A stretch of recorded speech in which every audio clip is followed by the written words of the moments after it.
Hello, Thomas Crockett. Welcome again to my storytelling channel. I am returning to my psychedelic stories for this next one.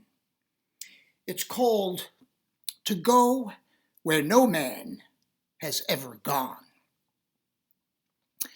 It wasn't until years later, when I moved away, that I realized I didn't grow up in a normal place. Not in relation to how people grew up in the suburbs. Which explains, I suppose, why I've never been normal.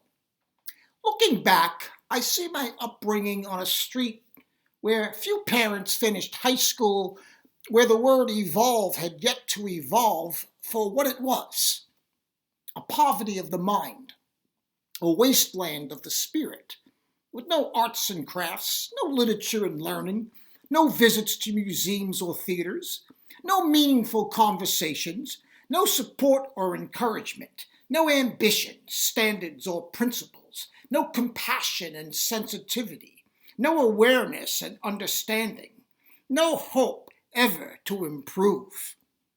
Otherwise, if I look past those trifling details, it was a great place to grow up. In particular, it was a great place to be an adolescent, and one of the reasons was drugs. That we had. Plenty of them. Good shit, as we used to say. And those of us who were lucky enough to live in such a time and place did so recklessly, with total abandon, caring little for anything other than where and how to get high next, caught up in a culture that didn't give a damn for tomorrow, believing as we did in the imminence of a nuclear attack, that the Russians and the United States were going to blow up the world. With that hanging over our heads and nothing but rubbish inside our heads, we acted in accordance with the environment that had created us, concentrating on the here and now, on a license to have fun, in whatever way fun manifested, which in many instances meant dangerous fun. Fun that could only be had with the delusion of invincibility. Which leads me to the story I wish to tell. The night I drove on the Grand Central Parkway, tripping on LSD, going to LaGuardia Airport to pick up my brother Bob, coming home on leave from boot camp. I had a tan 1965 Chevy Impala, which I bought in 1970 for $300 with money I saved from a job I had senior year, when the administrators at Bishop Lachlan placed me in a work-study program, giving my poor study habits, my weak grades, my propensity to skip school. It was a beauty of a car, made with steel and aluminum parts, not plastic crap found in cars today. I bought it with only 25,000 miles on it, but it didn't take me long to destroy it, given my habit to drive while stoned and lending it to friends who drove while stoned, while it was inhabited by friends who were stoned. My friend Sally sat beside me in the passenger seat. She had dropped the same acid as me sometime before we left for the airport. When the LSD took hold, Sally insisted we were no longer on the Grand Central Parkway. She said my car had become a spaceship, that we had begun to move through an odyssey in outer space. I took my cue from her. She was a smart girl, the brainy sort, when she was in grade school, the one who always raised her hand to answer a question. I thought it was the glasses she wore that made her smart. It wasn't until I got to know her that I learned she wore glasses because she had poor eyesight. Along with her short hair, her glasses gave her a scientific look, which she liked since she was a fan of science fiction, in particular 2001, A Space Odyssey, a movie we had seen a month earlier. She liked the movie a lot more than me. I liked the music, the crazy apes in the beginning, the talking computer, the poor astronaut who floated through space, the dark, starry sky, the racing psychedelic colors. I didn't understand the rest of it. She said, it's about time and existence. It's about space. It's about drugs. What else do you need to know? I said I didn't remember anyone in the movie taking drugs. Not in the movie, she said, but everyone who went to see the movie, including us. Everyone was stoned. Didn't you notice? As I drove, she insisted on talking like the computer Hal from the movie. She wanted me to play along and be the astronaut Dave. Though when I say play along, I couldn't be certain. It was often hard to tell with Sally when she was play acting her science fiction fantasies and when she lived in them for real. In addition to being smart, she was a hell of an actor. When I said, I might need some help navigating the ship, she said, yes, Dave. When I said, I hope I don't crash, she said, I agree, Dave. When I asked her if she wanted to drive, she said, I can't do that, Dave. When I asked her if she was going to talk like a computer all night, she said, I don't know what you mean, Dave. I am a computer. How else should I talk? I told her she had to stop.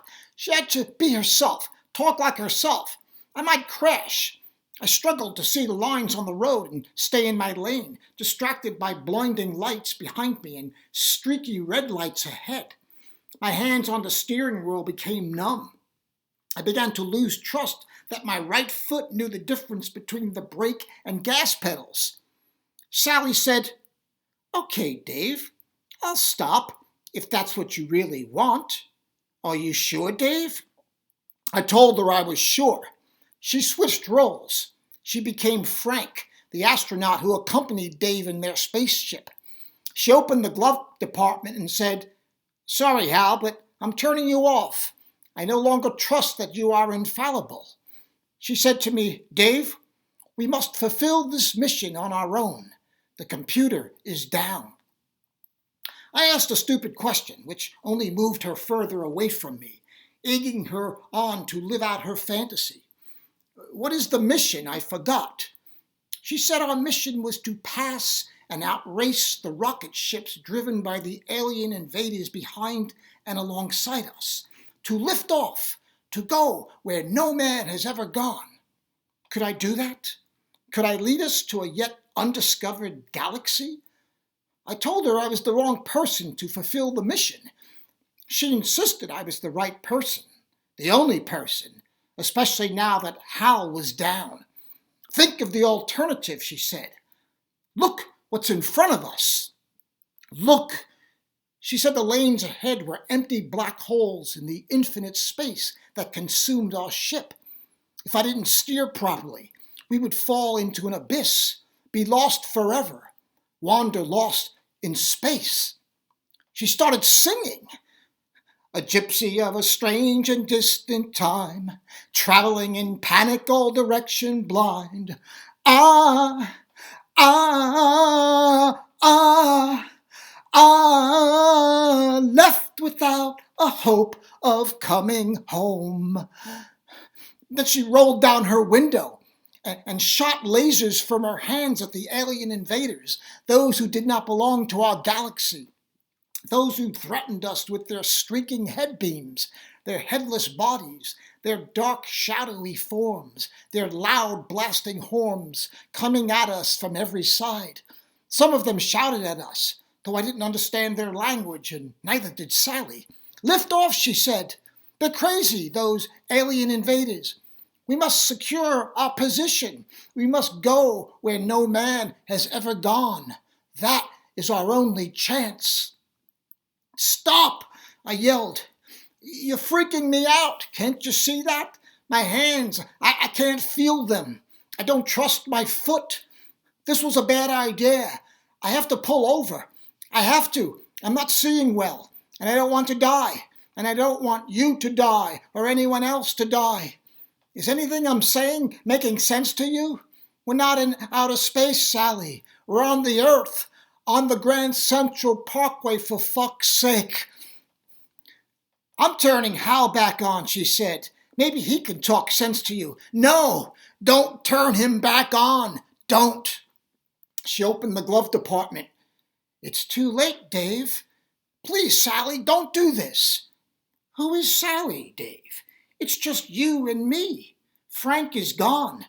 He is dead in space. You will never see him again. Look, I said, that sign with the plane on it. We must be here. Exactly where are we, Dave? At the airport. The space station, Dave? Yes, the space station. Is it our space station, Dave? Yes, it is. How do you know, Dave? I know. I hope you're right, Dave, but I have a feeling you're not. I suggest you continue until we clear the alien airspace. She kept talking. I turned her out, concentrated on the exit, where to find the parking garage for the arriving flights. Jesus, I said. He must have heard. He answered me, guided me. There's no other way to explain how I managed the mechanics of parking the car. I remember taking Sally's hand, rushing to make a green light at the crosswalk, cars honking at us, a man cursing. Sally still hadn't returned to me. She didn't understand why we left the spaceship unattended, especially since the place crawled with alien invaders. We had landed in the wrong space station. Couldn't I see that? Why didn't I listen to her? She said, "You're a fool, and now we're going to pay with our lives." I asked her if she spoke as Hal or herself. She said neither. I told her to stop talking, to just hold my hand and walk in silence as we entered the terminal. Could she do that? She said if she had to die, she wanted to die with words on her lips. I said she wasn't going to die. We were there to pick up my brother. She said my brother was lost in space. He wasn't coming back. She started singing again. Ah, ah, ah, ah, left without a hope of coming home. I put my hand over her mouth. I told her it was Frank who was lost in space in the movie we had seen a month earlier. My brother was in the Marines, and he was waiting for us in the terminal. People with suitcases sped past us, faceless, nameless people, by the hundreds, moving like ants. We were among them, just ants, crisscrossing each other, trampling on each other, unaware that at any time someone above us could, at a whim, crush us with his foot. That was the story of man. I must have made my thoughts heard because all of a sudden Sally straightened up and said, "Who's the crazy one now?" It sounded like her for the first time all night. I squeezed her hand. I heard my name over the intercom. I asked Sally if she heard it. She said they were calling me. "Who?" I asked.